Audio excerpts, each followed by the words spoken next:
I am confused. Being philosophically consistent and being a very honest person, I'm sure you can tell me where God came from.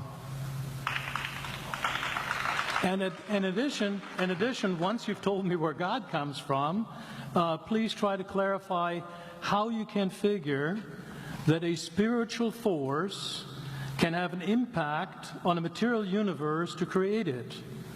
I think that some years ago we already talked about that kind of thing in philosophical circles at any rate, by posing the question, if angels are made of spiritual matter and a pen is made of material matter and spiritual matter displaces no space, how many angels can dance on the tip of a pen?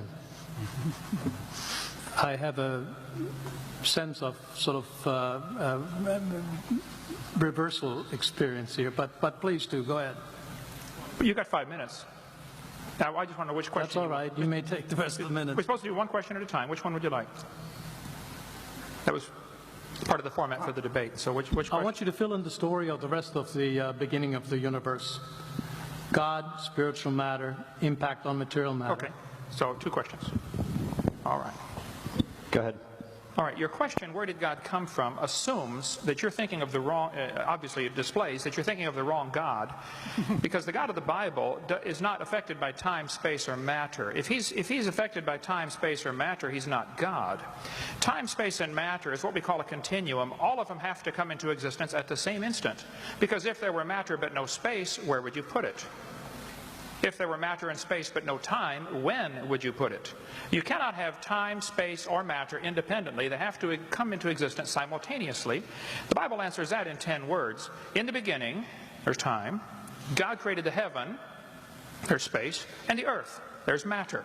So you have time, space, matter, created a trinity of trinities there. Just, you know, time is past, present, future. Space has length, width, height. Matter has solid, liquid, gas. You have a trinity of trinities created instantaneously. And the God who created them has to be outside of them.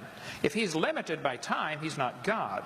The guy who created this computer is not in the computer. He's not running around in there changing the numbers on the screen, okay?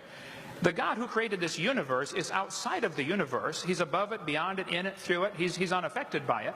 So the concept that a spiritual force cannot have any effect on a material body, well then I guess you'd have to explain to me things like emotions and love and hatred and envy and jealousy and rationality. I mean, if your brain is just a random collection of chemicals that formed by chance over billions of years, how on earth can you trust your own reasoning processes and the thoughts that you think? Okay, so